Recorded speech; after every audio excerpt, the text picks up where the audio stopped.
Did you know that in 1977, Atal Bihari Vajpayee became the first Bharatiya leader to address the UN General Assembly in Hindi?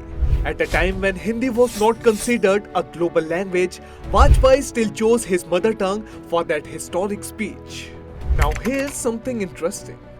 The UN officially recognizes 6 languages: English, French, Russian, Spanish, Chinese, and Arabic. But did you know that all 6 languages already carry traces of Hindi in their vocabulary? Take English for example. The word Jagannath, inspired from Lord Jagannath, entered in the 1630s, whereas Karma is inspired from the word Karm, which entered in the 1820s. Russian words like avatar and guru were adopted directly from Hindi words in the 1980s and late 1800s. The French borrowed lut in the 19th century.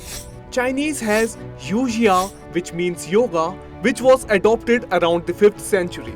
Arabic word shukar, which means sugar, was adopted between 8th to 10th centuries. The Spanish took the champu, which means shampoo, around the 16th to 17th century.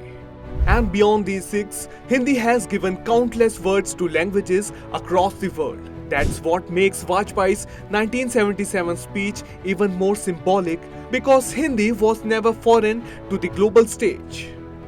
But do you know, Vajpayee wasn't the only one who has addressed the UN in Hindi.